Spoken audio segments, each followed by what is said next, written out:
Hello दोस्तों, thrill news पर आपका स्वागत है। मैं फिर से आपके लिए एक रोमांचक कहानी के साथ आया हूं। तो चलिए कहानी शुरू करते हैं सुनील के साथ। उसी वक्त मुझे ऐसा लगा कि मानो आसपास के हवा में एकदम से ठंड हो गई हो।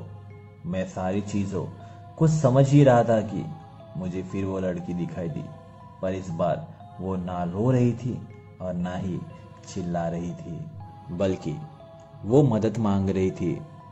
वो कहने लगी, इसी तरह से मैं चीखती रही मदद के लिए। अचानक मेरी आंखों के सामने अंधेरा छा गया। फिर मुझे ऐसा लगा कि मैं उसी एक्सीडेंट वाली जगह पर पहुंच गया हूं। मैंने मेरी और अभिनव की कार से उस लड़की को टक्कर मारते हुए का सारा सीन मेरे सामने था। किस तरह मैंने उसकी मदद करना चाहा, पर हम उसे मरा हुआ समझकर वहां उसे छोड़कर भाग गए। पर हमारे जाने के बाद मानो उसे होश सा आया। वो चीखती रही मदद के लिए, दर्द के मारे रोते हुए मदद के लिए पुकारती रही, पर वह कोई नहीं आया। तब मुझे उस लड़की की आवाज आई, अगर तुमने मेरी मदद की होती तो आज मेरी ये हालत नहीं होती। वो मुझे ना मारना चाहती है और ना ही सुकून से जीना देना चाहती है। ये सब मुझे अभी और संभाला नहीं जा रहा था। मैं चैन की नींद के लिए तड़प रहा था और मुझे मेरा अपना मानसिक संतुलन भी ठीक नहीं लग रहा था। मैं तुरंत ही घर से निकला अपने बाइक से और सोचा कहीं जाकर आता हूं तो थोड़ा आराम मिलेगा, ये सोचकर निकल जाता हूं। कहीं कुछ देर घूमने के बाद अचानक से मुझे क्या हो जाता है पता नहीं, मैं अपने आप गाड़ी को रिवर्स कर दूसरी तरफ लेके चलने लगता हूं। थोड़ी देर आगे जाने के बाद जब 4 से 5 किलोमीटर पार करता हूं, तब मुझे ये रास्ता पूरी तरह से याद आने लगता है कि तभी मेरा भी मन करता है एक बार उस जगह जाओ, और मैं उस रास्ते जाने लगा। मैं सीधा उसी जगह पहुंचता हूं जहां हमारा एक्सीडेंट हुआ था। वहां पहुंचने के बाद मैं गाड़ी को साइड में लगाकर वहां खड़ा हो गया। खड़े होने के साथ ही मुझे ऐसा लगा जैसे सारे हवाओं में कुछ बहुत ही गंदी बास आ रही हो।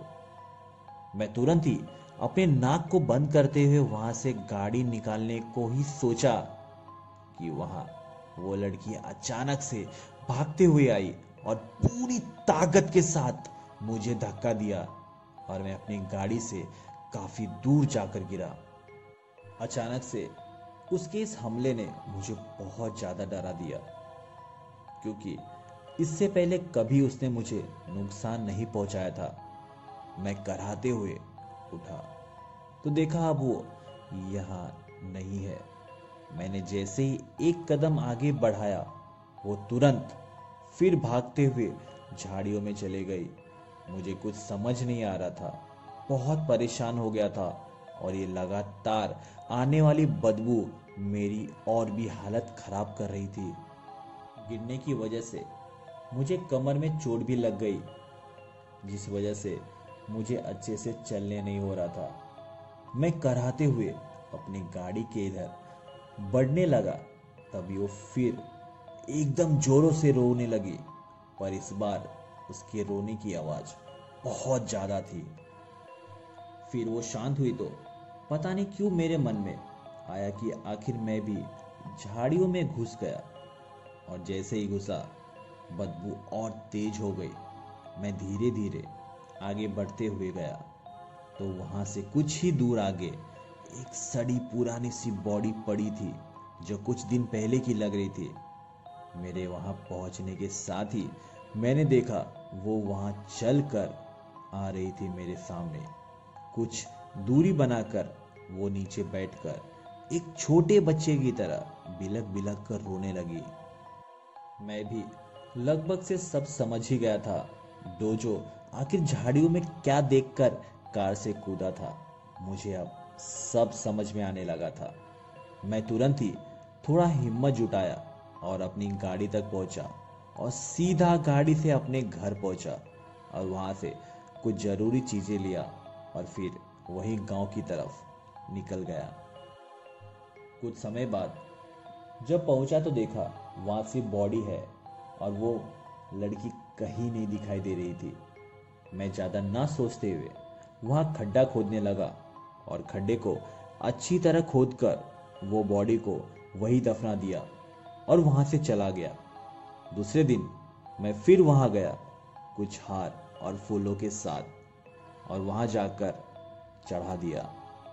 ये कुछ दिनों से मैं बहुत थक सा गया था और घर आते ही सीधा सो गया।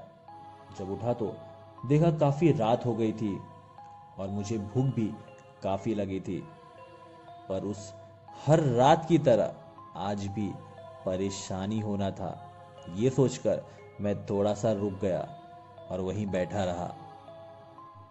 पर पता नहीं क्यों घर जैसे बहुत शांत शांत सा लग रहा था।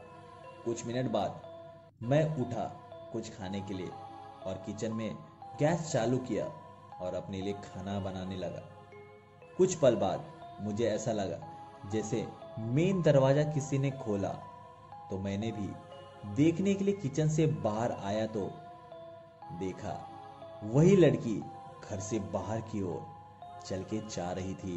मैं भी धीरे धीरे उसके पीछे गया दरवाजे तक और उसको देखता रहा। उसने एक बार भी पीछे मेरी तरफ नहीं देखी और चलते चलते कहीं गायब सी हो गई।